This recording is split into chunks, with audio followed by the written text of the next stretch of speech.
Peraí, cadê o meu textinho? Me ajuda. Eu vou escrever aqui, peraí, na pauta. Eu nunca decoro isso, eu sou uma negação. A museologia social? A museologia social é um estudo fato museológico, que nada mais é que a relação entre os seres, os patrimônios e os meios. Eu que não lembrava, eu não vou falar nada desse meu glow up de memória que eu tive agora. Olha. Ó, eu escrevi rápido, por isso que eu errei, tá? Não é porque eu... Gustavo, Oi. Para com isso. Eu fui alfabetizado.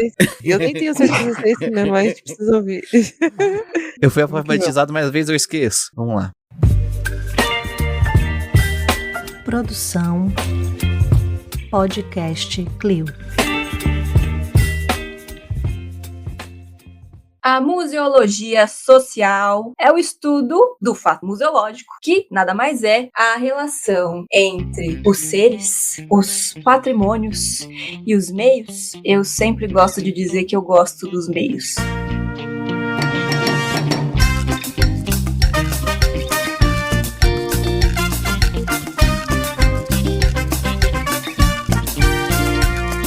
E o restauro, gente, a pedido de vocês, a gente vai falar sobre restauro e algumas questões, algumas polêmicas, algumas questões meio picantes aqui que o restauro pode nos trazer. Lá, lá. Muito que bem! E quem estamos aqui comigo? Eu, Marina Gouveia, né? Que aqui é a voz que vos fala. E hoje temos aqui a digníssima, maravilhosa, ruiva acobreada Juliana Gueiros. Sempre retocando a minha raiz, apenas para a Marina falar isso de mim toda vez que me apresenta. E também eu fiquei meio triggered, assim, eu fiquei assim, meio... Eu olhei assim pra Gustavo, porque a Marina falou, gosto muito dos meios, aí eu pensei, meios de produção? E aí Gustavo, com seu comunista, já ficou assim...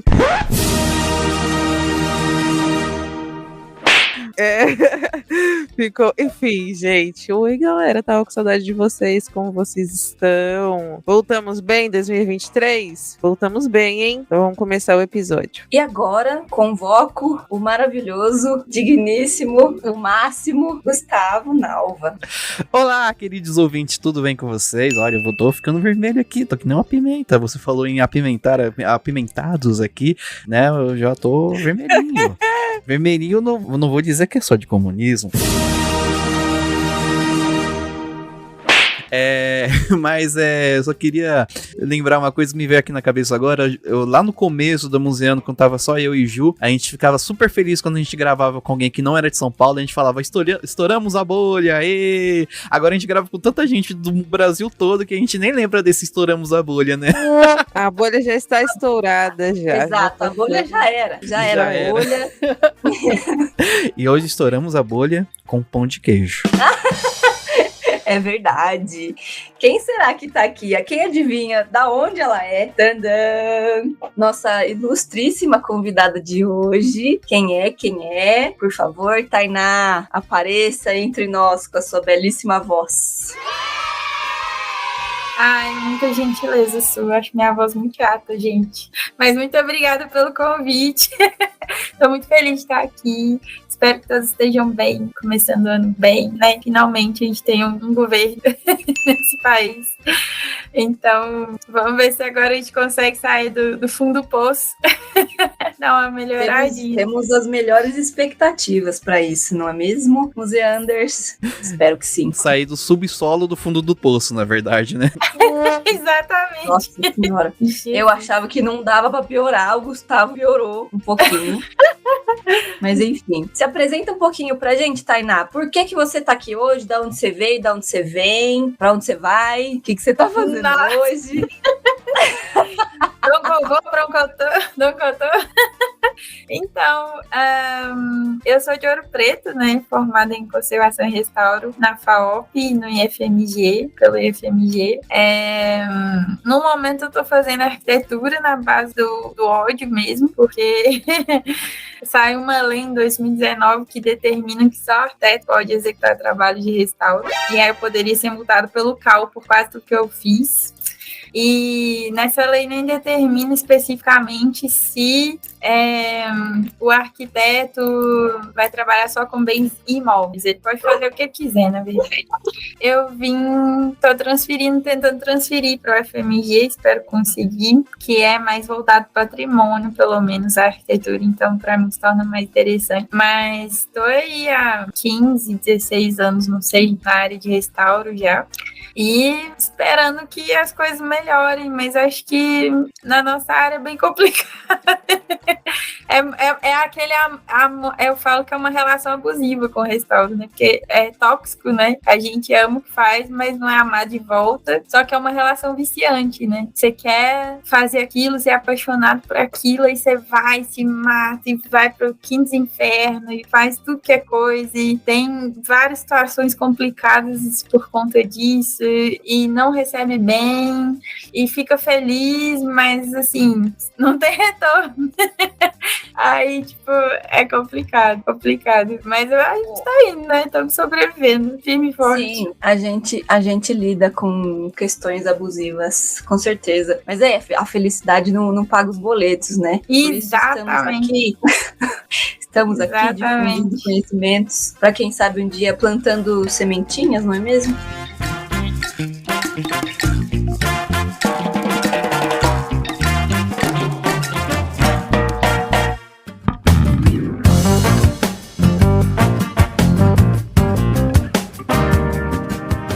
Olá, queridos ouvintes, tudo bem com vocês? Aqui é o Gustavo Nalva e eu tô passando aqui para dar um recadinho para você. A Museando inaugurou a sua lojinha.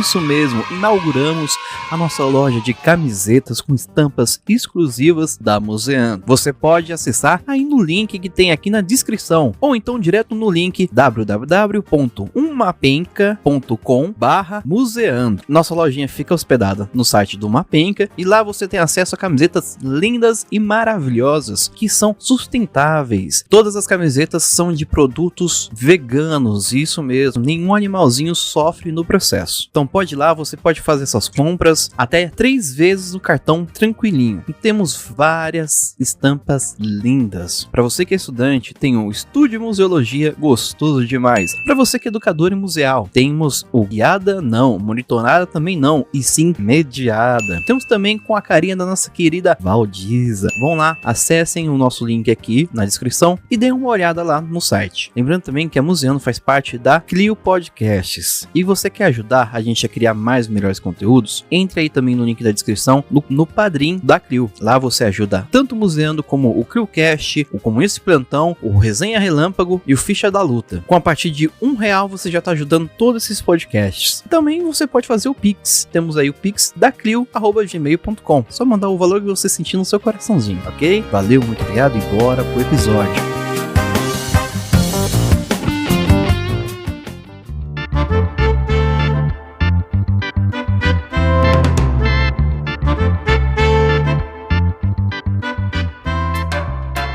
Falando em plantando sementinhas, conta para os museanders que tipo de restauros e conservações e coisas que você já fez na sua trajetória, porque eu acho muito legal essa parte.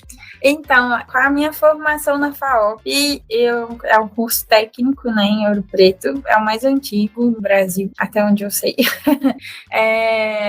Lá a gente é formado em restauro de escultura, tela e papel. Dessas 3 áreas, o que eu mais trabalhei de tudo foi escultura e suporte em madeira, né? Foi o que eu acabei me especializando mais, que tem muito em Minas também, né? Fogo, igreja, retábulo, esculturas, pinturas em madeira, parietal. Trabalhei um pouco com tela também, mas não tanto, apesar de gostar bastante. E papel, eu acho maravilhoso, mas é um universo à parte, né? Então eu nem me atrevo. Eu faço no máximo a conservação, passar uma trincha ali e tal, mas fazer procedimentos mais complexos de obturação, desacicação, não sei o quê, eu não me atrevo porque eu acho que já é um universo completamente diferente. Aí eu prefiro indicar aos colegas. A mesma coisa com tecido, com vidro, com ferro, com materiais ferrosos ou não ferrosos, enfim, tem muitas áreas que você transita um pouco na conservação e tal, mas eu não faço restauro propriamente dito, porque já é um universo à parte. E no curso do IFMG, eu me formei em bens imóveis, restauro de bens imóveis. Então, eu podia elaborar projetos, trabalhos de conservação e restauro para bens arquitetônicos, que gera um problema com os arquitetos. Porque o arquiteto não tem a formação para fazer o restauro, mas ele faz. Então, a gente tem um problema de mercado sério com isso, problemas patrimoniais de conservação sérios com isso, porque a não ser que o arquiteto se especialize, né, no que ele está querendo propor, ele não tem capacitação para fazer aquilo. Inclusive, descobri há pouco tempo que os museólogos parece que também não gostam muito da gente. Na tentativa de regulamentar. Não é por isso, não. Compliqueiro. Eu só quero reclamar um pouco de alguns arquitetos, porque apareceram algumas casas dos anos 50, dos anos 60 aqui em São Paulo, casas de vilas operárias, que do nada parecia uma firma do século XXI, sabe? Tudo em concreto. Tipo, é aquela casinha operários da década de 50, que do nada virou aquelas. Tipo, parecia uma agência de publicidade, só em concreto queimado. É complicado. Aí deixa um pouco nervoso. Eu fico nervoso. É triste. Mas. E eu acho curioso. Tem uma fofoca. Qual fofoca? Tem uma fofoca que eu descobri indo na Capela do Morumbi. Aqui, Tainá, a gente tem o Museu da Cidade, né? E aí o Museu da Cidade tem uma coleção arquitetônica. Então tem vários pontos, né? Vários edifícios ali na cidade toda que pertencem ao Museu da Cidade. Então tem a sede do Museu da Cidade e vários pontos assim, né? E aí um deles é a Capela do Morumbi. Hoje em dia é conhecida como Capela do Morumbi. Fica num bairro que é um pouco mais afastado assim do centro, mas é um bairro muito chique. E aí, essa Capela do Morumbi, ela foi restaurada pelo Warsaw Chic, que eu não sei falar o nome dele. E aí, não havia evidência de que aquilo era uma capela. Era uma base construída, assim, meio que num esquema de galpão, de pau a pique, sem o teto, né? Sem a parte não sei, do material orgânico, né? Das palhas, né? Do teto. E aí, por algum motivo, assim, enfim, ao longo dos anos, aquilo ali pode ter sido usado como uma capela, mas também pode ter sido usado como um galpão, como um alojamento, como como onde põe os cavalos. Esqueci o nome. Sim. E coisa do tipo. Mas aí ele decidiu criar essa memória de que aquilo era uma capela. Então, lidam com aquele lugar como se fosse uma capela. E aí, eu acho, pessoalmente, eu sei, né, se eu estiver falando uma besteira, museanders me corrijam, mandem mensagem. Mas é complicado, né, você inventar uma memória, não é complicado? Deixa eu fazer completamente. te falar um negócio que lembro agora, o professor Jorge Stocker, acho o nome dele. Ele é um mestre, ele é arquitetura e ele é voltado mais para patrimônio, né? E aí ele tem um Instagram chamado O Campanário, já viram? É bem bom. Conheço. Ele agora postou agorinha. Eu não sei se vocês vão pegar referência, Museander, se você pegar referência desse meme, depois você manda uma mensagem lá. Mas agora ele postou um negócio tipo sobre a restauração da arquitetura mesmo. Como simplesmente as pessoas passam como se fosse uma reforma normal e não uma coisa, não um restauro de fato. Como se fosse, como tipo, você passasse um cal ali, desse uma lixadinha ou passasse tintas acrílicas. Passa souvenir? Exato, uma souvenirzinha que eu tenho quase certeza que não é muito interessante para restauro, eu acho. Nem um pouco. E aí passam em cima de tipo arabescos ou em cima de pedaços da estrutura e acaba, por exemplo, tirando alguns uns vincos, né? Porque as muitas camadas de tinta e sucessivas camadas de tintas acabam tirando essas características originais dos espaços, né? E faz sentido trazer isso que ele trouxe aqui, já que ela, né, já que tem, né, a arquiteta também tá querendo voltar mais esse olhar para o patrimônio mesmo, né? E também como restauradora. Então é uma pergunta também, já que a gente já entrou nesse assunto, né? É uma pergunta que pode ser pensar, como a gente pode pensar esse tipo de restauro maior? Porque a gente, quando pensa em restauro, às vezes pensa só naqueles pequenininhos, né? Em quadro e tudo mais. Quando se fala em restauro, primeiro fala sobre isso, pensa sobre isso, assim. E como assegurar, né? Que não façam besteiras. É complicado, porque a gente lida com gente querendo se passar por restaurador em todos os lugares, né? Tanto tem arquiteto fazendo isso, historiador fazendo isso, museólogo fazendo isso. O que foi uma surpresa para mim nessa coisa da regulamentação da profissão, quando o representante, né, do Conselho da Museologia falou que um dos interesses dele em não regulamentar a profissão do restaurador é que o museólogo ia perder um mercado. E eu falei, como assim? Não tem nada a ver. São áreas completamente diferentes que se trabalham juntas, né? O museólogo não tem também a profissão do restaurador e vice-versa. A competência, né, a especialização ali, capacitação específica. Mas daqui a pouco o museólogo tá desregulamentando daqui a pouco.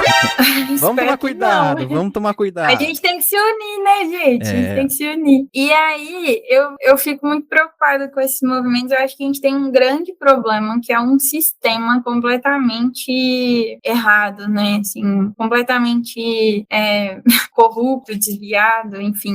Para começar, quem determina as normas, as diretrizes de patrimônio no Brasil, desde a criação do IFAM, são arquitetos. Até hoje, você não tem conservador, restaurador ali, um museólogo, um historiador, uma equipe multifuncional, né, multiplural ali, determinando o que deveria ser necessário para fazer o que tem que ser feito.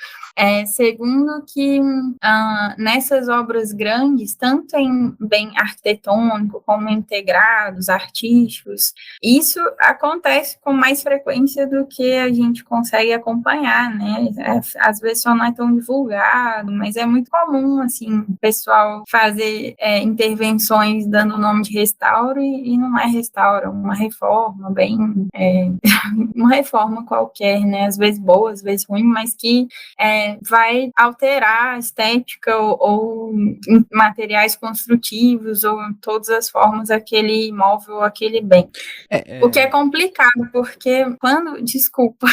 Não, perdão, continua. Quando entra nesse campo, o que é irreversível, né? O que perdeu, perdeu. Também não tem como você falar, vamos voltar ao que era antes da reforma, e aí você põe de novo o que tiraram, já não é mais a mesma coisa. Então, é muito complicado. E isso é uma coisa que eu acho que a gente ainda vai ver por muito tempo, mas eu acho que é uma falta de diálogo também entre as áreas, é muita vaidade, muito ego falando, mais do que profissionalismo e ética, né? Então, as pessoas acabam assumindo esse tipo de postura, mas como restauradora, eu sou contra, né, assim, esse tipo de intervenção. Tem, inclusive, às vezes, né, porque a gente fala de restauro e pensa só em coisa antiga, né, mas você pode restaurar um prédio, sei lá, do Niemeyer, ou algo até mais recente, e aí, nesse caso, um souvenir da vida talvez seja o mais compatível. o que é aí que entra o restauro. A análise química, a análise biológica, a análise técnica que vai ser feita para determinar qual tipo de material é compatível com aquele que tem ali, né, com o qual você está lidando, qual que não vai gerar um dano naquele que você está restaurando, né, qual que vai estabilizar o dano, qual que vai recompor aquela perda. Se é que a gente quer recompor aquela perda, às vezes a perda pode ser interessante, dependendo de como você quer trabalhar aquele patrimônio. O que também não se decide sozinho, né? Se decide com uma equipe, com a comunidade, com os órgãos de patrimônio, enfim, a gente nunca decide sozinho. Então, eu acho que essa arrogância que a gente tem, né, no meio hoje, das pessoas acharem que vai lá e reforma tudo, e é restauro, e isso é algo que eu tento combater bastante, porque quem perde é o patrimônio e é o povo, né? A gente, inclusive, né? Que é o nosso patrimônio. Eu posso Não sei se eu respondi sua pergunta, não sei se responder. eu viajei muito. Eu só vou fazer um comentário, assim, dar um exemplo prático, um exemplo físico do que a gente tá falando. Inclusive, foi até engraçado a gente falar sobre Souvenir. Olha, eu vou perder o patrocínio da Souvenir, viu, gente? Desculpa. A Souvenir fez um projeto aqui em São Paulo, um tempo atrás, que é revitalizando casas, né, prédios antigos. E tem o caso do prédio Santo Antônio, aqui em São Paulo, que dizem... assim, a Souvenir fala que fez uma reforma, pra ela não se complicar. Mas muita gente que vai fazer publicação na internet, vai fazer post, coloca como restauro, sendo que a Souvenir só foi lá, tirou a tinta antiga e colocou uma tinta rosa nova. É o restauro da Souvenir. E ela faz isso com outras casas, sabe? E, tipo, é o restauro delas, assim. A Souvenir fala que é reforma, né? Pra não se complicar. Mas aí é até interessante, né? Pelo menos ela tá usando um termo mais seguro. Porque, na verdade, eu acho que quando se fala de bem arquitetônico, eu passei por isso no último projeto que eu fiz para uma edificação lá em Vitória. E aí, conversando com um povo que contratou a gente, né? Lá que contratou a empresa que me contratou, enfim. Quando a gente foi lá, o piso tinha fungo de cerca de 20 centímetros de altura, assim. Não dava para pisar em alguns Era uma pontos, floresta já, né, no caso. Tá. você podia cair lá embaixo. E assim, como a gente é uma área interdisciplinar, eu liguei para um colega da biologia que trabalha com biologia para restauro. Falei, olha, o que você acha disso aqui? Não sei o que, mandei foto, mandei vídeo. Conversei com um da química. Falei, gente, eu acho que esse piso aqui não salva, não. Assim, aí tem essa coisa também que a gente está lidando com dinheiro público, né? É de interesse público gastar, sei lá quantos milhões em fazer uma desinfestação biológica daquele imóvel, que ia sair uma fortuna, um serviço altamente especializado, que poderia ainda assim não conseguir salvar todas aquelas peças dos tacos originais do piso, né? Assim, e aí por uma questão de segurança. Os barrotes onde estão assentados o piso, que também estavam com fungo, provavelmente já estavam apodrecidos por dentro, a gente só não conseguia ver o processo. Dúvida, o que é um barrote? Barrote é a peça, são aquelas peças na horizontal, com um certo espaçamento, onde você assenta o piso em cima. Ele segura o piso. Madeira? Nesse caso era de madeira. Hoje em dia tem gente que faz de aço, faz como se fosse umas vigas. Do chão. Só que de madeira. E aí, eu falei, pô, não dá pra garantir a estrutura, a integridade física desse barrote. Eu não iria pisar naquele barrote. Então, como que você propõe um restauro? Se fosse fazer um restauro, o que você ia fazer? Pegar taco por taco, né? Fazer toda a desinfestação de cada um, preencher onde perdeu ali em cada um, recompor, restaurar o barrote. Só que essas peças têm função estrutural. Se você não troca, isso pode gerar um acidente, pode morrer gente. Tem uma função para além da estética ou da história. Então, nesse caso, você tem que trocar. E aí a gente teve um diálogo bem, assim, um pouco difícil com os contratantes, porque eles queriam que restaurasse. Mas não acho que vale a pena trocar. Eu falei, cara, eu não assinaria esse restauro, sabe? O risco que você pode colocar as pessoas é altíssimo. E aquilo ali vai ser uma galeria de arte, vai ter que aguentar algumas coisas bem pesadas, né? Arquivos, enfim, estruturas pesadas. Pera, dúvida. Então, a galera que contratou não queria a substituição, queria manter ali as peças originais, mas restauradas. Exato. E aí, mas manter essas peças, mesmo que restauradas, desinfestadas, por exemplo, ia enfraquecer o material, tipo isso, e aí isso ia oferecer risco. É porque ele já enfraqueceu. Por exemplo, se numa analogia bem grosseira, tá? Talvez até um pouco ruim de fazer, mas vamos supor que você perde um dedo. Você perdeu a sequência de células, a sequência do seu osso, você perdeu uma funcionalidade X aqui, natural do seu corpo. Aí você põe uma prótese que funciona perfeitamente bem, vai te atender, você vai conseguir fazer tudo que você fazia antes, mas nunca vai ser 100% a mesma coisa, concorda? É algo que pode dar problema, de vez em quando, talvez você tenha que trocar, não vai ter a continuidade daquelas células ali. A mesma coisa acontece com outros materiais. Com a madeira, por exemplo, se você tem um taco que tem uma fibra de madeira, foi cortado desse tamanho, apodreceu esse pedaço aqui, ele já não tem integridade. Se você preencher isso aqui, fazer um enxerto, fazer um taqueamento, tem várias técnicas para você reestruturar esse pedaço de madeira, só que ele provavelmente não vai ser mais a mesma coisa, 100% a mesma coisa. E ainda tem outras questões filosóficas e teóricas que vão entrar nisso, que é, vamos manter a distinguibilidade? A pessoa vai entrar no cômodo e vai saber que metade daquele taco ali foi restaurado, metade é original. O que vai fazer? Como é que você vai fazer? Então, assim, quando se trata de uma peça estrutural, a meu ponto de vista é que se ele foi degradado, ele deteriorado, ele tem que ser trocado. Mas aí, por exemplo, lá nesse caso tinha pinturas parietais, a parede estava podre. Não dava para salvar as pinturas. Não dava. E aí, como é que... Mas calma, como é que assim, faz? digamos que de 100% da pintura, se sobrou 5%, foi muito. Aí Eu entra manteria... o biólogo registrando o processo de restauro, se fosse aprovado.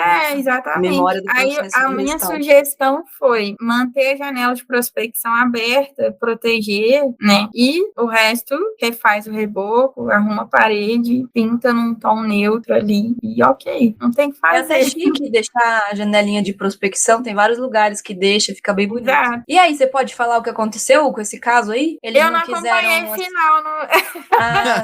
Você tirou o seu da reta.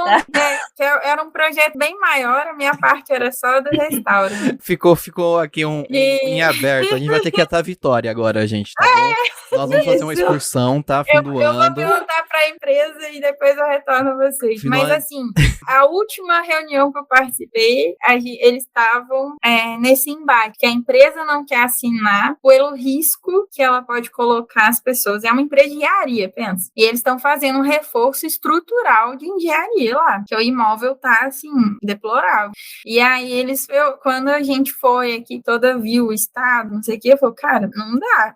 Não dá para restaurar barrota. Tem que trocar. Então, quando você fala de um restauro de um bem imóvel, não necessariamente vai ser 100% restauro, que algumas coisas você vai ter que, de fato, trocar, sabe? Não tem jeito. Então, tem uma reforma junto com o restauro. Aí eles vão ter que fazer um banheiro. Não tinha um banheiro.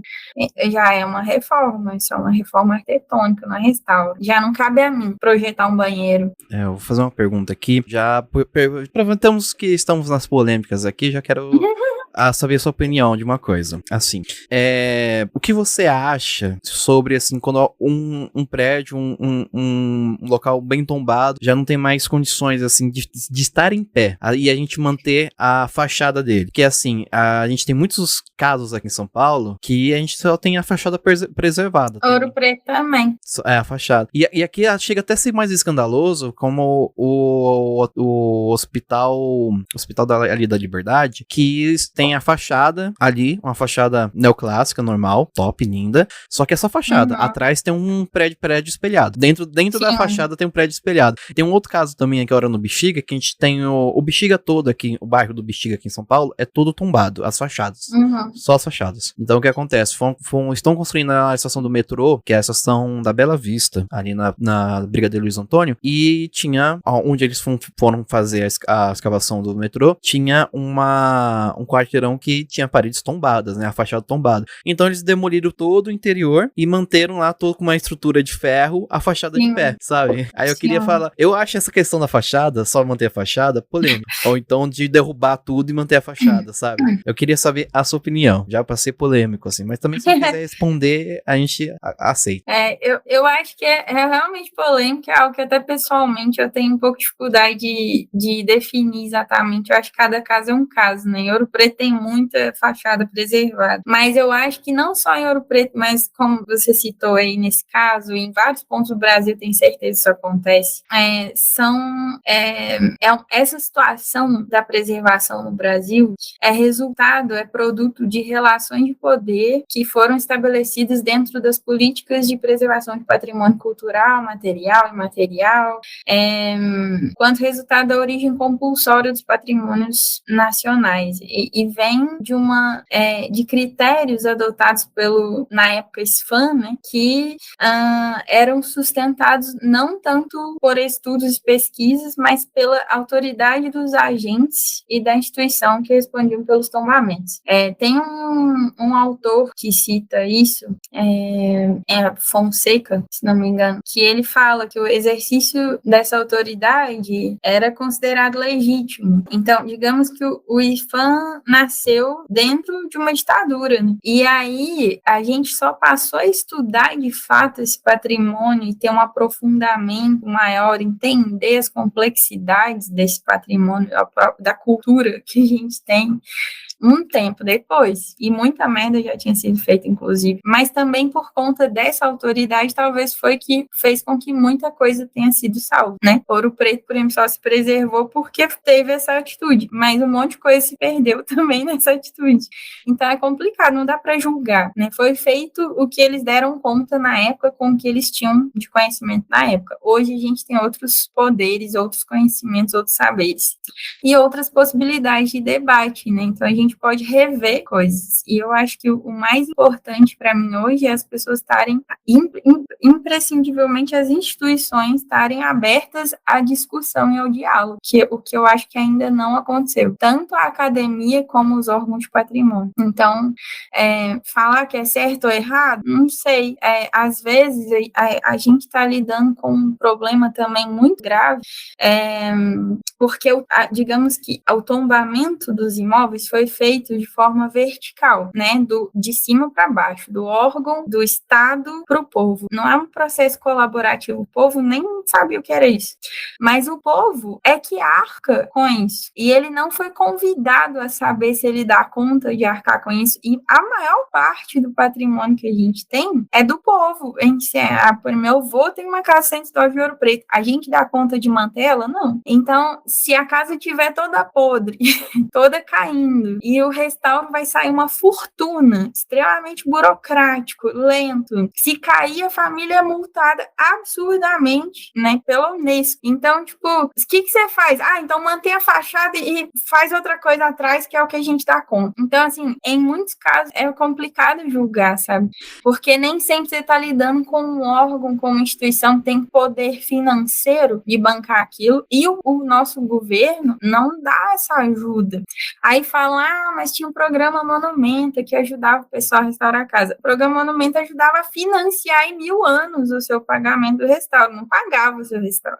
Então, você quer igualar isso aí? Tem que dar ajuda financeira pro povo. Aí, se você der essa ajuda financeira, fala, você cuida da sua casa e o Estado vai te pagar tanto para você preservar isso, ok, mais fácil você poder cobrar, né? Mas de um tempo para cá, à medida que eu fui ficando mais velha e vendo outras questões, eu comecei a ficar mais, mais cautelosa com esses julgamentos, sabe? Porque, em geral, o que eu vejo são pessoas, por exemplo, eu fiz um parecer para uma família em Ouro Preto que a dona do imóvel sofreu uma luta contra o câncer, mas ela estava sendo processada pelo Ministério Público que não restaurou o chafariz da casa dela, que nem é uma casa de visitação turística. É um imóvel importante na cidade, tem uma história importante? Tem, mas o que é mais importante? Ela tinha dinheiro para uma coisa, ou ela se trata contra o câncer, ou ela restaura o chafariz da casa dela. Então, eu acho que a gente tem que melhorar esse diálogo, sabe? E sensibilizar um pouco essa situação, porque muitas vezes aquela pessoa ali tá lutando muito para manter aquilo em pé para um turista poder chegar e fazer um monte de foto no Instagram, sabe? É muito desumano. Eu acho muito desumano a relação que a gente tem hoje com o patrimônio. E aí foi muito interessante que eu e meu parceiro, a gente viajou nesses últimos meses, né? E eu vi tanta coisa lá fora que é tão menos enrijecida que no Brasil, né? A gente realmente é muito rígido e muito desumano em relação a isso, eu acho. Porque eu não vi nada nesse nível em lugar nenhum, assim, até em locais muito consagrados, né? Você vê um móvel de moderno, de sei lá quantos andares, do lado de uma ágora antiga, sabe? E convive bem, conversa, sabe? Sabendo fazer um projeto legal, né? Do que se perdeu, ou até deixar a ruína ali mesmo. E é isso aí. Perdeu, acabou. E isso é tudo culpa ó, vou ser polêmico também. Isso é tudo culpa do Mário de Andrade. Mário de Andrade falou assim, falou, quero o Ouro Preto do jeito que ele quer ela está. Exato. Pro resto da vida. Então o Ouro Preto vai ficar do jeito que ele tá. Aí vão lá e constroem um hotel do Niemeyer. É isso. Exatamente. Será que Mário também inventava memórias? Então, eu acredito que sim, porque, por exemplo, em Ouro Preto tem várias edificações que eram ecléticas que ele alterou. Tirou a platibanda, tirou um elemento ou outro, colocou um telhado colonial. Enfim, foi colonializando Ouro Preto. Mário de Andrade nunca me enganou. Nunca me enganou, Mário de Andrade. Posso só fazer um parênteses aqui, muito... Pode. Só uma muito coisa rapidinho. antes, o Mário, eu só queria reforçar que quando dividiu os modernistas, a esquerda e a direita, o Mário de Andrade ficou na direita, tá bom? Tandã! Polêmica. O meu parênteses é o seguinte, eu achei extremamente sensata a sua resposta para uma pergunta polemiquíssima e extremamente sensível também, assim, eu fiquei até emocionada, porque de fato as estruturas sociais e, vamos dizer assim, governamentais nos engessam de certa maneira e não nos dão as ferramentas, né, para que a gente, enquanto sociedade, consiga se engajar mais, de fato. Então, enfim, lembrei aqui que no ex-desgoverno as reuniões com a comunidade foram suspensas, né, nos processos do IPHAN. Então, assim, eles estão retomando agora, né, com a reestruturação do Ministério da Cultura, enfim, estão reestruturando todos os aparelhos ali da cultura no geral para tentar, enfim, reconstruir ou construir novas lógicas de atuação, né? O IPHAN tinha conseguido um avanço em termos de criar mais pontes de diálogo, né, com a comunidade, e aí vem um governo e destrói tudo isso, sabe? Foi um passo a passo que foi difícil. O IPHAN é uma estrutura mais tradicional, né? E criar esse diálogo com a comunidade, principalmente, enfim, desde acho que de 2000, fim da década de 90, assim, para cá, e a gente viu isso ser desmoronado, né? Já que a gente tá falando de restauro aqui, isso desmoronou, então isso precisa ser reconstruído. E outra, só uma tecla SAP aqui, galeres museanders, o ISFAM foi fundado lá pelo Mário de Andrade, né, lá na década de 30, por isso o Gu falou isso, e esse órgão, né, esse era um serviço, né, como é que é? Serviço Patrimônio Histórico Artístico Nacional, falei certo? Todas as letras? Depois, essa estrutura que virou o atual IPHAN, né, que é o Instituto Patrimônio Histórico-Artístico Nacional. Isso, tem um PH ali que a gente lê como F. Então, meu parênteses era por aí. Eu queria perguntar, no caso aí da galera de Vitória, tipo assim, ok, você não sabe o que fim que deu, mas eu entendi ali que eles queriam fazer de fato um restauro e não uma substituição de tudo que precisava, né? E aí eu relacionei isso com a questão da originalidade, com esse preciosismo que as pessoas têm com a originalidade, entendeu? Porque você estava dizendo até agora, quando é uma questão de restaurar um bem imóvel, às vezes, né, você tem que ali mesclar e ver qual é a atitude mais adequada para proteger principalmente as pessoas que vão frequentar aquele lugar, né? Não adianta deixar ali a mesma madeira ali no chão, se ela, enfim, não é mais funcional e oferece risco à movimentação ali de pessoas e de objetos, enfim, do prédio. Mas o que significa, né, para essa suposta originalidade substituir esse lugar, substituir essa peça, esse chão de madeira, né? O que significaria apagar, pintar, refazer o reboco das pinturas pinturas ali que também né, a parede estava né, deteriorada, não necessariamente a pintura ali na parede, né? Mas o que significaria esse apagamento, né? Essa substituição necessária para permanência daquele bem, né? A gente tem o nosso muso aqui, né? Vou citar Charlie Brown de novo. Cada escolha é uma renúncia, não é mesmo? Tem que escolher algumas coisas e renunciar a outras. Às vezes não dá pra gente manter tudo junto, né? Aí eu acho que seria interessante refletir sobre... Você falar, Tainá, a sua opinião disso, né? Já que, enfim, é uma curiosidade minha, mas você lida com isso de uma forma mais, né, na mão na massa, assim, né? Quando vem um visitante perguntando pra mim se, sei lá, qualquer tipo de objeto é original, eu gosto de pensar o que seria originalidade, por que aquilo é valioso ou não, junto com aquela pessoa. Porque não são discussões que estão aí na boca do povo, né? Comumente. Então, agora, você que lida com isso, tipo assim, você tem o poder do restauro na mão, o restauro, o que significa restaurar, para que restaurar as coisas? O restauro devolve a aura original, existe aura original das coisas? Ai, meu Deus! Então, você fez várias perguntas em uma só. Eu vou tentar seguir uma ordem para não perder o fio da meada. O restauro tem várias definições teóricas, né? Mas basicamente a forma como eu penso o restauro é você devolver a um produto a sua eficiência, seja ela se for estética, devocional, física, enfim. Você devolver, é uma definição até que o César Brand, um teórico, coloca, né? E eu concordo muitíssimo, porque seja como mínima intervenção, máxima intervenção for, você está devolvendo para aquele objeto, e aí quando eu falo objeto é porque a restauração lida com a matéria da obra, né? Não com o imaterial, os saberes e tal. Não é exatamente a atuação do restaurador em si quando se fala em restaurar um objeto. Apesar da gente transitar nesse meio, porque você vai tentar conhecer esse objeto, entender como todo bem material carrega uma carga enorme de imaterial em si, né? E esse respeito ao imaterial a gente tem, mas não é o imaterial em si que eu restauro, que ele é intangível, né? Então, quando você fala também da originalidade da obra de arte, é algo complicado para mim.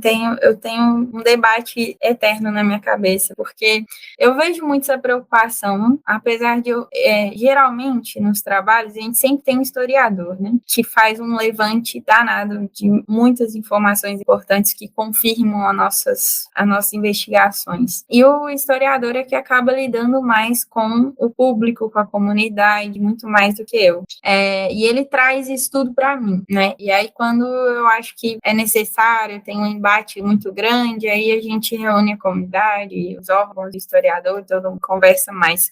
Porque existe uma coisa no nosso mundo capitalista que destrói muito essa comunicação, que é o capitalismo, né? A gente tem prazo, é aquela coisa, aquela loucura, então não dá tempo de eu ficar investigando muito com a comunidade, às vezes, então a gente vai se setorizando, cada um faz uma parte, a gente junta tudo e tenta entender aquilo. Eu penso que eu não penso em originalidade, eu simplesmente restauro. Se vai ser um Da Vinci ou se vai ser a peça de gesso da senhorinha lá de São Gonçalo de Abaixo, o mesmo trato e o mesmo respeito, o mesmo profissionalismo eu tenho que ter. Vai ser o mesmo tipo de relatório, vai ser o mesmo cuidado, vai ser a mesma investigação de iconografia, estilística, materiais e técnicas, diagnóstico, proposta de tratamento, compatibilidade, enfim, tudo o que for possível fazer, a mesma conversa com a pessoa, com o contratante, com a comunidade, vai acontecer da mesma forma. E já passei por isso, né, de restaurar a peça da senhorinha que caiu, porque o neto estava brincando, derrubou, era da mãe dela, e já restaurei peças, sei lá, já fiz projeto de obras que tinham pinturas do Ataíde e tudo mais. Então, para mim não tem diferença, sabe? Mas eu entendo a preocupação do povo em relação a isso, e eu acho, eu penso, tá ligado a uma coisa que o Walter Benjamin chama de aura do objeto, né? Que ele relaciona essa originalidade ao caráter único e genuíno com o passado. Então, só que isso também começou a ser um problema quando a gente começa a ter reproduções. Tem uma gravura. Então, uma gravura do Albert Dürer, século XV para o XVI, se não me engano. Se você tem uma cópia da gravura, porque ele podia emitir várias, ela não é original, uma foto, né, uma xilogravura, enfim, isso virou um problema, porque temos várias... Hoje, então, com a fotografia e com o mundo da internet, a gente tem um nível de reprodutibilidade absurdo, num nível de resolução absurdo, né? O que, por um lado, é interessante, porque muita gente... Existe um caráter forte, eu acho, na história da arte, nossa, que é um elitismo, né? Então, por muito tempo, muita gente não conseguiu acessar certas obras de arte. E hoje conseguem, porque tem o Google, e aí você digita lá Mona Lisa, e aí você tem uma Mona Lisa em diferentes tamanhos e de qualidades, enfim. E aí a pessoa tem a oportunidade de conhecer aquilo que às vezes ela não teria condições no momento de ir até o Louvre, só para ver a Mona Lisa. Então, assim, isso a Mona Lisa, inclusive, é um objeto interessante, porque, se eu não me engano, ela foi roubada num período e teve um falsificador que fez uma idêntica e colocou no museu, e ele ficou com a original. Eu acho que tem documentário sobre isso. E só descobriram que aquele era uma falsificação porque a equipe de restauro do museu fez uma análise química, que é de praxe, provavelmente por alguma intervenção, e perceberam que tinha um pigmento que, na época em que o Da Vinci existia, não existia. E aí falar, caraca, até o craquelê o cara conseguiu imitar, mas um pigmento denunciou a falsificação. O cara é tão bom quanto, né? Mas aquele original foi o Da Vinci que pegou, que pintou, tem a energia dele. Aí eu acho que tem um caráter um pouco mais místico, né? Que a gente tem, né? Quem é que não guarda, sei lá, um brinco que foi da avó, né? Alguma coisa que te traga essa memória e que você pense que carrega a energia daquela pessoa. Se você estende isso para uma coisa mais ampla, né? Numa questão de tempo e espaço maior também, você pensa, pô, eu quero poder estar de frente para uma coisa que só por uma diferença de tempo era o autor original que viveu aquelas coisas que só ele viveu, que respirou o que ele respirou, que viu o que ele viu, que passou pelo que ele passou. Eu posso fazer hoje uma cópia impecável de uma obra do Aleijadinho, mas eu não tenho perda da minha mão, eu não passei por um monte de dificuldades que ele passou, e, enfim, pelo racismo, pelas dificuldades motoras, pela doença que ele teve, eu não passei por nada disso. Então, qual é a energia que eu vou colocar naquela peça? Será que ela vai ter o mesmo significado? Então, quando eu penso em originalidade, e eu respeito isso, porque a gente também é assim, né? Você vai num lugar, você quer ver a obra daquela pessoa, aquela energia daquela pessoa. Mas eu também respeito quem pensa diferente, porque eu acho que é um tema muito complexo e polêmico, de fato.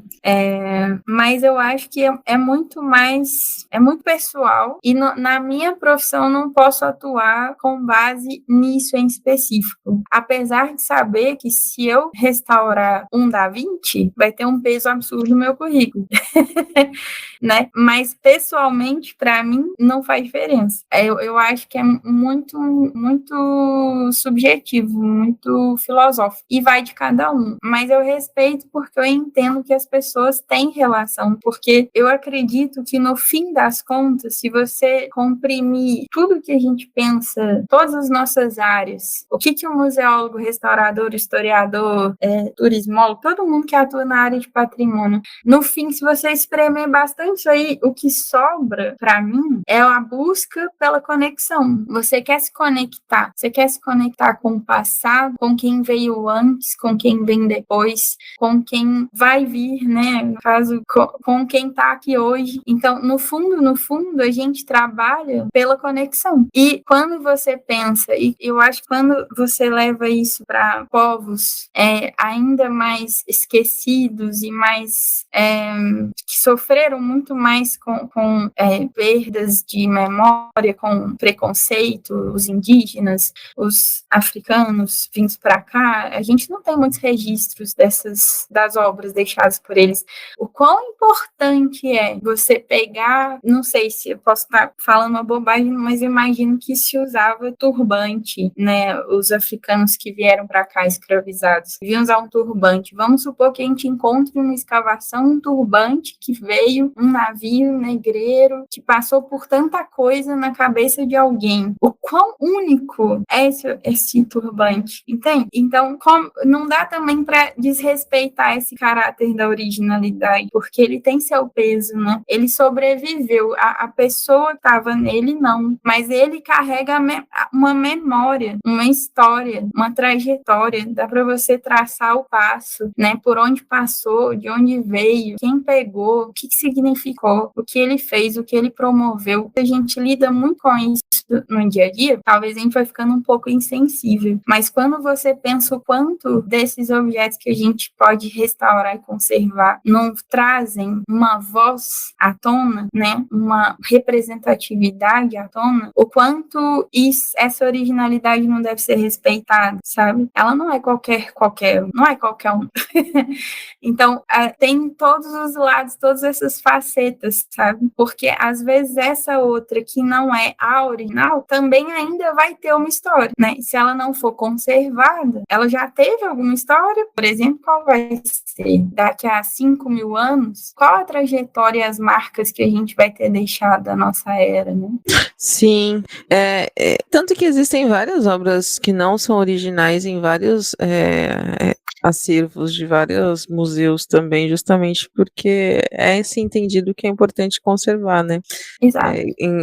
Como suporte de memória mesmo, independente. Porque eu acho que também tem a vertente, que também foi pincelado pela Tainá, muito da originalidade num viés capitalista de dinheiros mesmo, porque quanto mais original, mais dinheiro. Exato. Não é? Se foi, a gente, né, começou um pouquinho com essa discussão também, porque o original, quando a gente volta ao original, não pelo caráter histórico, mas sim pelo caráter financeiro, pelo caráter de dinheiro, a gente muda totalmente, né? E isso é uma questão muito eurocêntrica também, né? O dinheiro, né? Então é muito também essa fetichização dos objetos a partir disso, né? É muito também a partir do que a gente tem na história da museologia, na história de todo o entendimento de objeto como algo que vale dinheiro. Então, um objeto roubado de tal lugar é porque eu sou poderoso e ele vai valer um dinheiro porque ele é original, né? Esse aqui do Michelangelo Michelangelo é original, vale muito dinheiro, um grande cara branco que fazia coisas doidas. E aí você fala, tipo, entendeu? Dinheiros. Eu acho que é muito nesse viés, e agora a Tainá trouxe um viés da originalidade, assim, muito interessante. Tô bem feliz. Eu acho que a gente sempre tem a oportunidade de ampliar o horizonte em relação a essas questões, né? De reformular formas de pensar e tudo. E eu acredito muito nisso, assim, tem essa questão comercial, tem outras questões várias, e acaba que você tem que lidar com todas elas ao mesmo tempo, né? Mas eu acredito também que a falta de investimento na conservação, nesses diálogos que a gente está tendo, por exemplo, deveriam acontecer nas escolas, sei lá. E a falta de investimento nesse tipo de desenvolvimento, né, de educação patrimonial, de conscientização, eu acredito que é um grande projeto racista e tudo de ruim que pudesse vir, porque quem ergueu esse país não foram os brancos, né? Então, é muito Estado que quer manter um poder misógino, homofóbico, racista e tal, gerar uma perda dessa memória, apagamento. Eu nunca restaurei uma urna indígena, e eu sempre me pergunto por que eu não tive essa oportunidade. Talvez eu vá ter num museu, mas nunca um indígena me ligou e falou, olha, quebrou aqui, e igual fazem as senhorinhas com seus santinhos, sabe, cristãs e tal. E aí eu sempre fico, isso me incomoda muito, porque os indígenas são um povo brasileiro, né? Originalmente falando, pra mim, pelo menos. E aí logo depois vieram os africanos brancos e tudo mais, e aí foi se miscigenando e tal. Mas quem ergueu na raça esse país foram os negros. Então é muito conveniente para o Estado falar, não vamos fazer a conservação, injetar dinheiro nisso ou naquilo, porque na verdade quer gerar um apagamento mesmo. Né? Isso é contra isso que a gente luta muito na nossa área. É uma tentativa de manter, por mais que não tenha sido necessariamente no estilo deles, foi o que eles ergueram com tanto suor. Cada tijolinho de cada cidade, cada rede de esgoto, existia um branco de merda ali falando alguma coisa, um projetinho que tinha que ser seguido, mas quem ergueu isso tudo não foi o branco. Então, assim, pra mim é muito triste quando eu vejo que o povo ainda não se tocou disso no Brasil e ainda não incentiva essa conservação, sem ter noção da história que tá pondo abaixo, sabe? Eu acho que o mais importante de preservar a memória é que ela não se repita, né? Isso foi algo que para mim, nesse desgoverno, ficou muito claro, assim. Eu fui no Museu do Holocausto, lá na Alemanha, e eu vi um jornalista da época, um texto dele falando que todos os recursos, todas as táticas usadas por Hitler para chegar onde ele chegou. E eu fiquei vendo o quão parecia com as táticas do Bolsonaro. Só que a gente esqueceu dessa parte da história. A gente não sofreu ela diretamente também, talvez, né, como na Alemanha em si, na Polônia, enfim, todos os países que sofreram diretamente e tal, mas isso faz parte da história.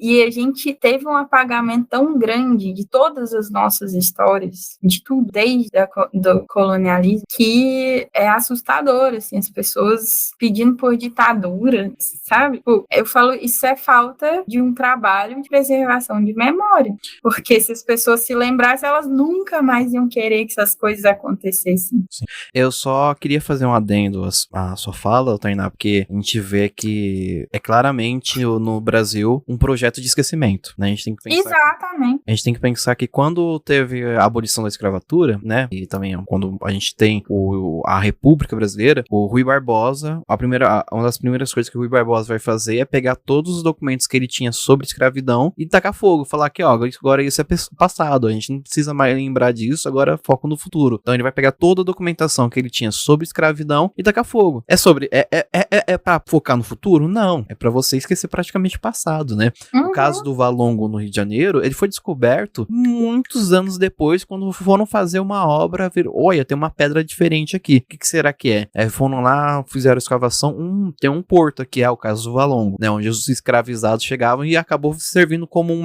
se não me engano, a única prova material da chegada de escravizados no Brasil, no Rio de Janeiro. Tipo, né, no Brasil, nas Américas, tá lá no Rio de Janeiro, que foi descoberto um tempinho atrás, sabe? Caso do Valongo. Então é um projeto de esquecimento, é um projeto de apagamento. É um projeto de apagamento completo. Assim, eu acho que pelos projetos em si, se não tivesse gente lutando contra, o Brasil já não teria nada de nada.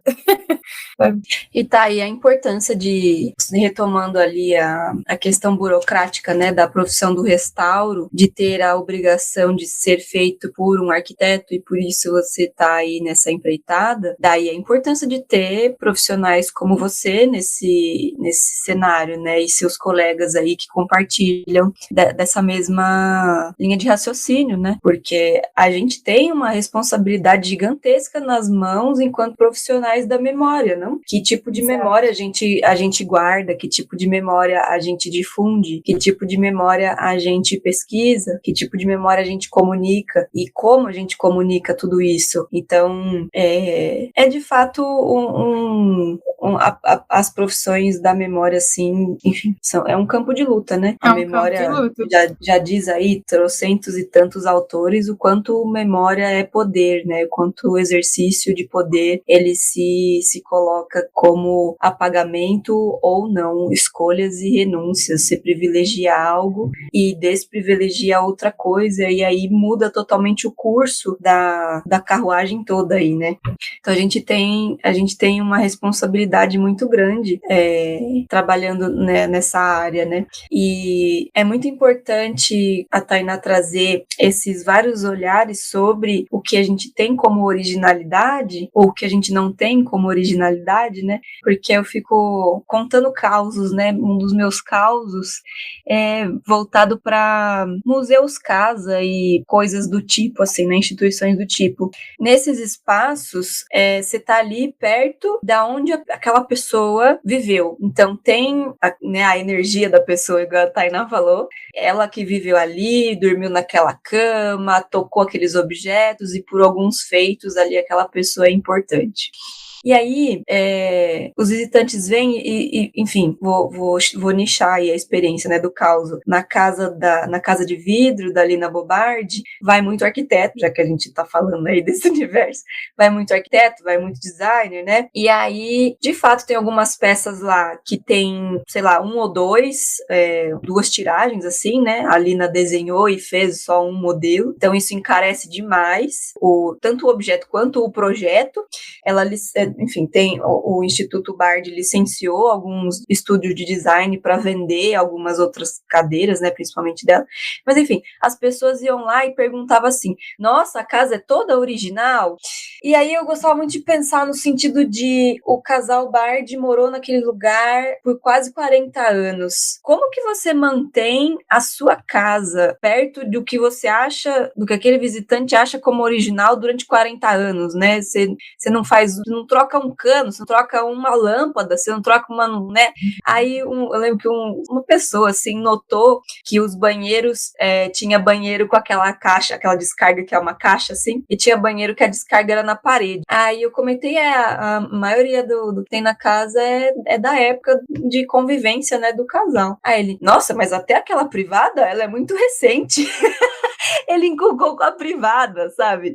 E aí eu falei, nossa, aí que me veio o estalo. Eu falei, amigo, isso é uma casa, né? Ainda é uma casa visitável, mas durante muitos anos isso foi uma casa. Você não mudaria a privada da sua casa só porque foi a primeira que você colocou lá? Aí ele ficou assim, é verdade, né? É aquele caso, então, né? Ok, o fetiche foi longe demais. Exato, sabe? Então... muito longe, vai manter só o buraco, né? Exato. E aí, ao passo que aqui na Casa das Rosas, se eu não me engano, pelas questões de tombamento, o banheiro ainda tem o mesmo encanamento. É uma fofoca isso. Se alguém souber, Museander, a informação correta, eu acho que eu li isso da última vez que eu fui lá. E eu não sei se teve alguma intervenção no sentido de restaurar / reformar. O encanamento ainda é daquela época lá, sei lá, década de 40, chutei. 30, não sei. É um casarão, né, que tem aqui na Paulista, famosão, né? Ou seja, então, quando você abre a torneira depois de um tempo, sai só aquela água marrom de 1910, a água. É a mesma água que tá lá parada desde... Ou aqui em casa... Morre por contaminação. Aqui em casa, antigamente, o encanamento era de ferro também. Quando acabava a água na rua e ela voltava, a gente tinha que deixar a torneira aberta bom tempo pra poder sair toda pra limpar. Toda aquela fuligem não, a ferrugem, né? Ferrugem, putz, e é isso. Aí quando você vai pra outros lugares aí e vê como o Gustavo falou, o hospital que tem aqui, que tem uma fachada antigona e dentro da fachada tem um prédio espelhado, assim. Beira até o mau gosto, né? Não sei. Tô aqui falando. Nossa, isso é muito comum hoje em dia, né? A Casa das Rosas mesmo não é um projeto de conservação que tem. No projeto tá a conservação da Casa das Rosas e tem um restaurante, um negócio atrás, porque tem muito essa casadinha, né? Mas a gente tem que lembrar que a gente tá num processo capitalista de neoliberalismo. Então, muito provavelmente isso é muito sintomático também, né? Assim, não é o restaurar pela memória, mas é restaurar a partir do terreno que se pode fazer, o que a gente pode usar dentro, quanto de dinheiro você vai ganhar com isso. Exatamente. E para justificar, para não sucumbir à especulação imobiliária também, né? Sim, tem que dar um uso para aquele espaço, né? Para que ele não seja demolido e construído um shopping, um prédio. Isso, exato. Tipo. Até que ponto é, tipo, também um ato de resistência / aproveitamento, mas não 100%, mas, tipo assim, sempre alguém que tá ganhando alguma coisa. É bizarro isso, assim. Ai, São Paulo. Zero saudades.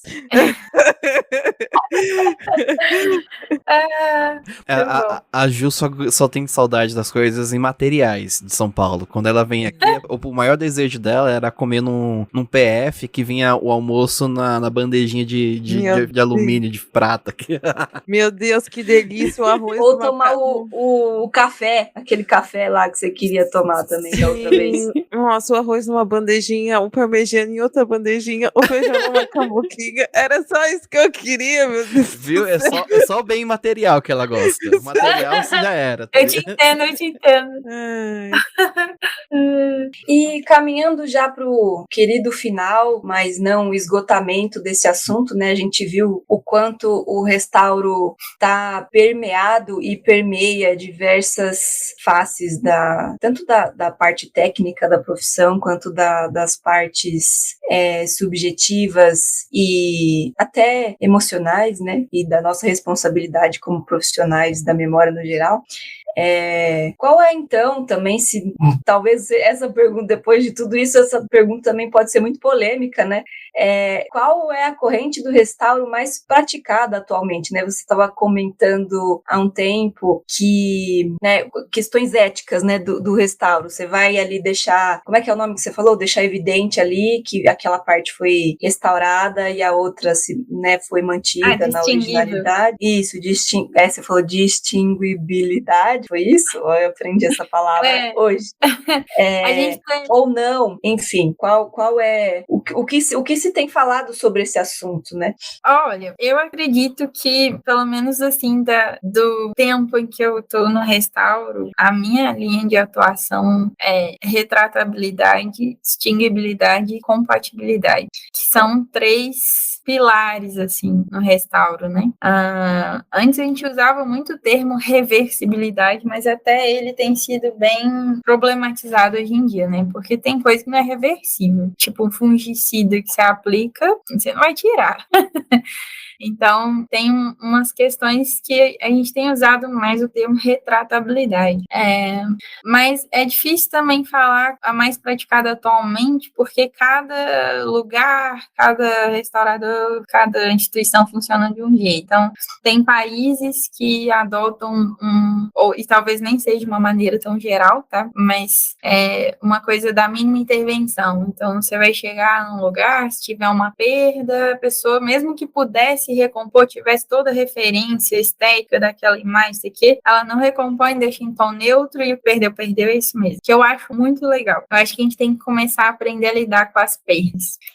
Mas quando se trata de peças devocionais, por exemplo, aqui em Minas, é muito difícil fazer isso, porque a comunidade não aceita. Você não consegue entregar um santo sem um dedo para devoto. Aí você não está falando de uma peça, de uma obra de arte, você está falando de uma peça devocional. Aquela é a personificação da fé para ela. Então, o santo dela, que é um herói, não vai ter um dedo faltando. Então, assim, é muito difícil, muito difícil. Então, normalmente, não sei se eu posso falar pelo Brasil, porque o Brasil é muito múltiplo também, né? Talvez em alguns locais não se faça tanto isso, mas de tudo que eu já vi nesses 16 anos aí, geralmente quando se trata de obras devocionais, numa igreja, ou o que for, você busca dentro de toda uma referência técnica, né? Se não tiver, não tem como fazer nada mesmo, mas tendo uma referência, foto, tudo que você tiver, né, documentos e tal, que consigam te ajudar a recompor aquela perda, normalmente a gente busca recompor. E eu nem sei se eu posso falar por todos os restauradores do Brasil, porque cada um tem uma linha diferente também. Mas tem lugares, por exemplo, tem alguns países que é mais comum você encontrar essa recomposição estética, por exemplo, quase que completa, mesmo que não seja devocional, em qualquer situação, porque eles acreditam que aquela experiência estética completa também vai te trazer uma experiência, não tem tanto essa preocupação em manter a perda. Inclusive, esse debate aconteceu muito forte por conta se não me engano, engano, foi daquela Santa Ceia do Da Vinci, que pra mim é uma coisa muito louca, assim, porque eles recompuseram ela várias vezes, restauraram esteticamente e tudo. Ela foi bombardeada na guerra. Tipo assim, de original mesmo, não dá nem pra saber o que tem lá, mas... E aí as pessoas pagam uma fortuna pra ir lá ver aquilo e tal, que acho que o Da Vinci pintou, mas aquilo ali já é a restauração da restauração da restauração. Que é isso, né? Se você tem uma tela desse tamanho, aí você perdeu esse pedaço, você restaura. Aí perdeu esse pedaço, você restaura. Aí perdeu esse pedaço todo, você restaura. No final, você só tem a restauração. Então, chega uma hora que é impraticável. Mas e aí? Aí entra na questão da originalidade. É interessante manter essa estética, essa funcionalidade, ou íntegro para a posteridade, para alguém poder ter a experiência de chegar na frente dessa tela, dessa obra, e estabelecer essa conexão e não ter visto só por foto, só por vídeo, né, por terceiros, mesmo que não seja conexão com o que o autor de fato fez ali, porque já é fruto só de um monte de restauros ou até mesmo reformas, a pessoa vai ter essa experiência, vai dar essa oportunidade para a posteridade, ou você vai deixar cair tudo e é isso aí. Quem quiser ver no futuro vai ver só o registro. É complicado, né? A gente tem que transitar nesses mundos todos, então cada caso é um caso. É difícil, mas é assim mesmo. Tipo, você vai restaurar uma peça, é para um museu, é devocional, qual o valor que a gente quer restaurar, na verdade? Somente o valor de historicidade? É comum que peças para museu não se restaure 100%, que perdeu, porque essa perda também conta uma história, né? Então, por isso que é muito complexo essa discussão também. No restauro tudo é muito complexo, porque são muitas questões subjetivas para você lidar, que varia muito de caso para caso. A Tainá fez alusão aqui ao barco de Teseu, né? O barco de Teseu é o paradoxo, né? Tipo, você tem um barco de Teseu, aí toda vez que uma tauba apodrece, você vai lá e troca. Aí você vai trocando, cadê o barco original, né? Ele ainda é o mesmo barco de Teseu, né? E só um apontamento aqui sobre o que você falou sobre devocional, né? Tem um caso muito interessante no restauro brasileiro, que é o restauro de Nossa Senhora Aparecida, né? Que quem não conhece essa história, eu sugiro depois pesquisar sobre, que teve um momento ali que, eu não lembro, acho que foi na década de 70, não sei, não lembro agora. Pesquisem aí, porque às vezes até foca que eu tô falando aqui, né? Mas Nossa Senhora Aparecida levou um tiro, né? De um devoto que tava meio revoltado, levou um tiro, a imagem, e ela precisou ser restaurada. E teve todo um processo de restauro que, assim, quem não sabe, a Nossa Senhora Aparecida, assim, em tese, a imagem é Nossa Senhora da Conceição, na verdade, que foi achada no Rio. E ela, assim, a gente tem aquela imagem de ser uma santa negra, né? Uma santa negra. E quando foram fazer restauro, perceberam que, na verdade, ela não era negra, né? Ela tava suja ali, ela tava, tipo, escurecida, na verdade. Aí, qual foi o dilema? A gente traz aqui de volta aquela imagem de uma santa branca, né? Nossa Senhora da Conceição, ou a gente mantém aqui ela negra como Nossa Senhora Aparecida, né? É um caso bem interessante, pessoas. Depois, se vocês pesquisem por aí, só fazendo e o povo que é dono do significado, né? No fim, o restaurador não tem como ditar nada, na verdade, né? Não adiantaria o restaurador deixar a Nossa Senhora Aparecida toda novinha em folha, mas a fé que se aderiu àquela peça é outra. Já era, não existe essa possibilidade. E esse respeito profissional tem que ter, sabe? Acho que é a devoção mais forte no nosso país, né? Ainda hoje. Então, assim, e que diferença faz, né? Eu não sou cristã e eu me surpreendi muito quando eu descobri que todas as Nossas Senhoras são uma só. Eu não sabia. Eu vejo, gente, quanta Nossa Senhora. Então, todas são a mesma. Todas são a mesma. É tudo Maria. Nossa, impressionante. Tudo é a Maria. Só muda o lugar onde ela aparece. Ela grávida, ou ela apareceu num lugar, apareceu em outro, enfim. Então, o que tem, né? Deixa cada um com a sua fé, com a sua necessidade, com a sua devoção. E aí a gente restaura isso, né? É pelo povo, na verdade. É isso. É isso. Bom, acho que aqui a gente já fechou, né? Então, tudo certo? Tá. Vou Acho fazer que sim. a última pergunta pra gente encerrar. Posso fazer a última pergunta? Claro. Eu queria saber da Tainá se ela gosta de ficar assistindo aqueles vídeos de restauro no YouTube, o pessoal restaurando tela, restaurando brinquedos antigos, o seu gosto pessoal. Olha, eu vou ser bem sincera que eu andei flertando com restauro de carro. Envelopar com a acho foto muito legal. do Homem-Aranha, envelopar os carros, as coisas assim. É porque esses restauros aí que a gente vê nos vídeos, não é uma gabação, mas é que eu já fiz bastante de trabalhos assim, então não é muito novidade pra mim. Aí, tipo, eu acabo tentando ver coisas diferentes, às vezes muito diferentes, né? Como é que restaura tal coisa? Que é isso, né? Eu não sei lidar com alguns tipos de obras de hoje, tipo, a obra de arte contemporânea, nem me atrevo. Carro. Tem gente que restaura carro, é uma restauração, né? E eu acho legal, mas eu não entendo nada também. Então, hoje em dia a gente tem cada desafio, né? Que é brutal, assim. Eu mexo mais com até o século XX. A maior parte das obras que eu trabalhei, que eu fiz projeto ou restaurei, de fato, a mão na massa, foi século XVII, XVIII. Então, é o que eu acabei me especializando mais. Passou disso, eu já fico meio insegura, assim. Eita, tem que estudar tudo É de muito novo. novo. É muito novo. Muito recente. Não gosto. Eu sou alma antiga, eu só mexo com coisa antiga. Eu até pego algumas coisas, mas eu já não me aventuro tanto, não, sabe? Eu acho mó legal restauração de tecido e tapete. Nossa, e é doido demais. Eu não sei nem como é que começa, assim. Se alguém larga um tecido comigo, eu choro, porque... eu acho que até viro devoto, começo a rezar por um milagre, assim, porque eu não faço ideia de como restaurar. Né? Eu só sei como é que guarda o tecido. É o máximo que eu chego perto. Como é que expõe, assim? Como é que guarda? Assim, falou para restaurar e esquece. Não faço ideia. Eu tentei aprender um pouco de cerâmica, mas até agora eu não tive uma conclusão muito boa de que realmente dá certo, que funciona. É um outro material completamente diferente. Aí teve um colega da arqueologia que eu fiz um acompanhamento de um trabalho com ele, e um deles trabalha com arqueologia subaquática, que é muito legal. Muito legal. E ele ficou tentando me pôr pilha para estudar conservação e restauro de obras subaquáticas. Eu falei, pô, massa demais isso aqui, mas eu já fiquei pensando, pô, também é outro universo.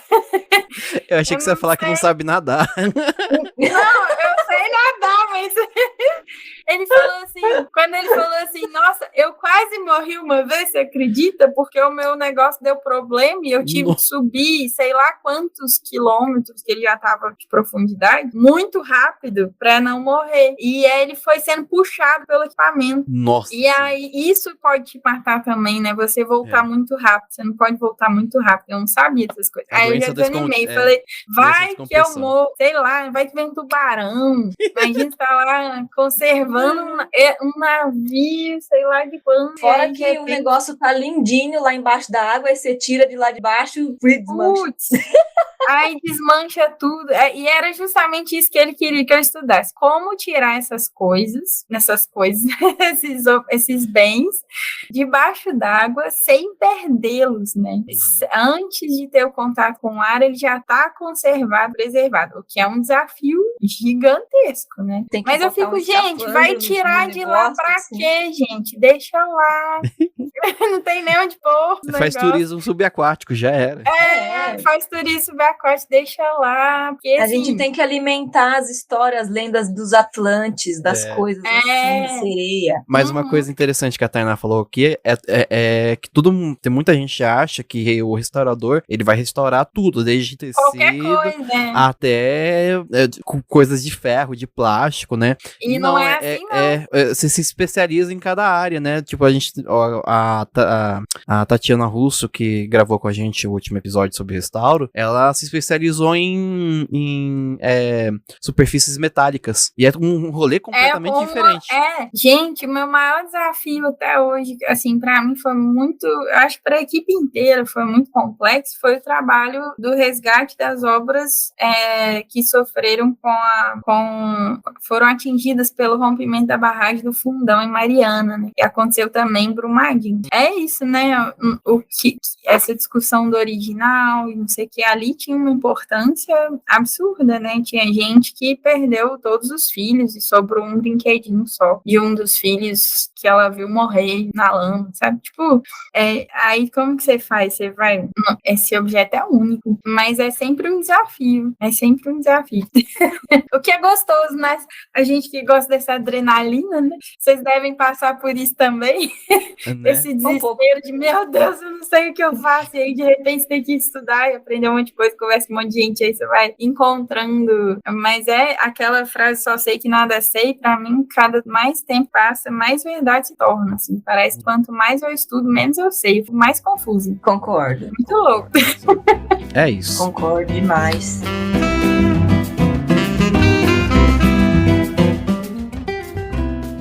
É isso, então, caros museanders, fiquem com essas reflexões todas, polêmicas todas sobre restauro e os universos que estão aí em anexo e sendo construídos e reconstruídos a todo momento.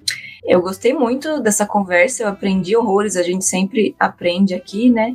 Enfim, nesse último momento dos episódios, a gente faz o quê, galera? A gente indica as coisas, né? Para os museanders, para os ouvintes. E eu tenho uma indicação de filme. Posso começar, galera? Pode. Vai lá. Legal. Eu tenho um lado que eu não deveria revelar para os ouvintes, mas eu acho muito legal. Não deveria me expor, mas eu acho muito legal aquelas histórias de falsificação, roubo de obra de arte, não sei o que. Eu acho muito legal. Enfim, é um... Amiga, a gente sabe que museologia não vai dar dinheiro. A gente precisa ter isso. Não, eu tenho a ética profissional dos museólogos e tudo mais. Mas precisa ter esse know-how. Mas eu gosto, gente, é um romance policial, assim, sabe? Aquelas coisas de Código da Vinci. True crime. Aquelas coisas de... enfim, daqueles documentários de desaparece a obra, aparece não sei aonde. Enfim, tem um filme que eu assisti recentemente, já que estamos falando sobre restauro, né, e conservação, chama-se... O filme é de 2019, chama-se O Último Vermeer. Eu não sei falar o nome do pintor, porque ele acha que... Vermeer. Ele é, sei lá, de outro país aí. Eu não sei pronunciar diretamente. Mas o filme é muito bom. E conta, enfim, também se passa no pós-guerra, né, que foi um grande cenário aí de contrabando, de uso incorreto, né, antiético das obras de arte como moeda de troca, enfim, venda compulsória, esconde obra para não ser bombardeada, põe coisa dentro das paredes das igrejas, enfim, põe nos containers, nos porão, um monte de coisa se perdeu, um monte de coisa ainda tem sido achada, e aí esse filme é meio que nesse contexto do pós-guerra, e aí tem esse moço, que ele é um restaurador, e aí ele se especializa em falsificar obras do Vermeer. E, enfim, assistam. É muito legal. E aí tem um pano de fundo política, né? Porque ele estava sendo investigado como... como fala? Era na época do pós-guerra, o pessoal tava vendo quem era o traidor ou não. Não, era tipo... Isso. Tava identificando as pessoas que estavam do lado do inimigo. Cometeram crime de guerra. Ah, tá. Isso. Então eles estavam querendo sumir com essas pessoas. E aí ele estava sendo investigado, só que ele participa... Enfim, tem aí esse pano de fundo meio político do, tipo, fim da guerra, o que estão fazendo com a situação do fim da guerra, entendeu? E aí tem uma cena muito boa, que eu não vou dar spoiler, mas tem a ver com as reações químicas lá. Ai, mas assistam, gente, é muito bom, é muito bom. É um filme legal. um pouco longo, mas vale a pena assistir. Tem Demais. no streaming, dá pra ver no streaming. Posso indicar um filme também? Pode. Eu não sei se Obviamente. vocês já viram. Tem um filme que chama Intocáveis, que é um filme francês, que é sobre... É baseado em fatos reais da amizade de um homem que ficou tetraplégico com um rapaz que acaba sendo o cuidador dele. E tem algumas cenas que são muito interessantes para esse debate que a gente fez sobre o valor da obra de arte, a originalidade, enfim, porque tem uma cena que eles estão numa galeria de arte e o senhor, que é o tetraplégico, ele tá apreciando uma obra que é tipo uma tela branca com um monte de pingo vermelho. E aí ele fala, nossa, acho que eu vou comprar essa obra. E o cara fica, tipo, o cara que cuida dele fica indignado, né? Como assim? Você vai pagar isso tudo? Essa obra? Parece que alguém espirrou sangue aí, não sei o quê. E aí ele resolve tentar virar pintor. Ele fala, pô, esse negócio dá dinheiro. E aí ele começa a pintar um quadro. Genial. É muito engraçado, gente. Mas é meio assim, eu me sinto assim várias vezes. Tem obras que eu olho e falo, gente... Aí eu não ponho pessoal já, não profissional, sabe? Que eu olho e falo, gente, mas isso aí eu acho que até eu consigo fazer. E tá custando essa fortuna. É um troço muito complexo. É a originalidade aí, ó. É originalidade. Posso aproveitar as indicações aqui? Por favor. Já vou indicar pra vocês 2 estudos de caso, tá bom? Estudo de caso que eu já falei aqui de Nossa Senhora Aparecida, quando ela levou o tiro, que ela foi restaurada. E já que a gente comentou da Mona Lisa, a Mona Lisa já levou uma pedrada já, uma vez. Então tem esse estudo de caso eu não também. sabia dessa. Sim, ela já levou Na verdade, já tiveram vários atentados a Mona Lisa, né? E além, ela já levou tiro e ela já levou pedrada. Inclusive, eu acho, se eu não me engano, foi O recalque. Foi o O recalque da galera dando tiro nas coisas. Se eu não me engano, foi um estudante colombiano que jogou a pedra nela. Então tem os estudos de caso aí da pedrada na Mona Lisa. Também tem um tiro Até a Mona Lisa tem haters. Isso, Não é, tem. menino? Porque, né? Se nem a Mona Lisa agradou todo mundo, quem será nós, né? Não é. Exato. E também tem um estudo de caso aqui de um restauro recente que, por ser... Gente, em São Paulo, tudo que é cultural, as coisas acabam... Tipo assim, tudo que é cultural mainstream, assim, tem uma graninha mais envolvida, acaba sendo transmitido pela Globo. Então, tem reportagens da Globo falando sobre o restauro da igreja Nossa Senhora da Boa Morte aqui, que é uma igreja também muito antiga, uma igreja barroca aqui de São Paulo. Então, tem várias reportagens sobre o restauro dela e sobre pinturas que eles descobriram, né, fazendo a prospecção do teto. Então, fica aí os 3 estudos de caso. O meu é mais rápido, gente. Só vai no Instagram aí, vai lá o Campanário, que vocês vão dar uma olhadinha. Essa página é muito legal. É uma página muito massa, tem várias histórias, tipo, que correlacionam muito patrimônio, arquitetura e tudo mais, e engrosso o caldo aí da discussão, mas ótimas indicações, galera.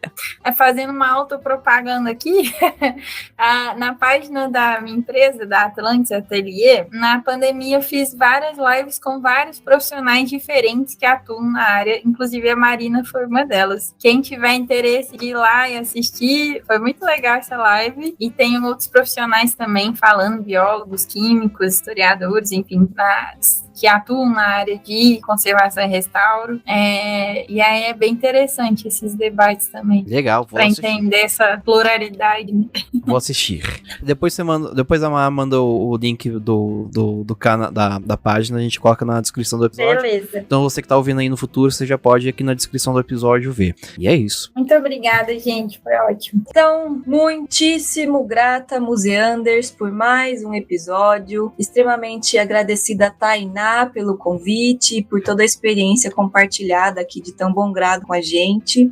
Muito obrigado, Ju, pela ilustríssima presença nesse episódio. Depois Muito a gente obrigado. combina o cachê, tá, amiga? Não esqueça da gente combinar o cachê depois. Combinamos o cachê. Muitíssimo obrigado, Gustavo. E é isso. Sempre muito querido. E muitíssimo obrigado a todo mundo. Eu A só mim vou- também. porque eu mereço agradecer a mim mesma. Eu só vou dizer uma coisa aqui, pra gente saber o resultado do restauro lá de Vitória. Já tô marcando aqui ônibus saindo do metrô Patriarca. Vai ter uma parada no Graal de Queluz, tá bom, gente? Então, é isso, excursão. É buzzer. Excursão. Para os mais curiosos, até onde eu sei, a coisa está paralisada até hoje. Olha aí. É o projeto.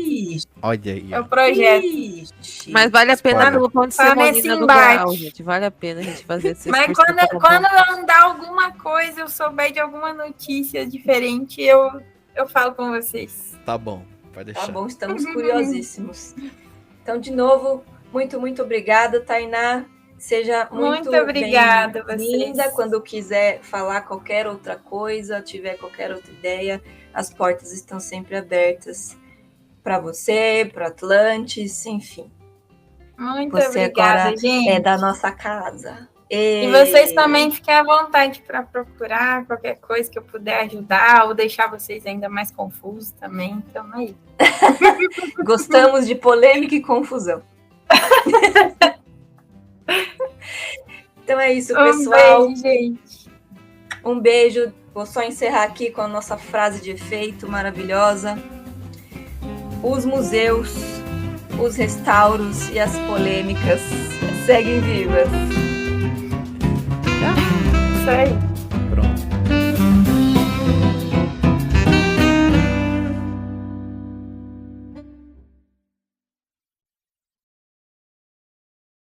Muito obrigado, vão com Deus, valeu. Santos!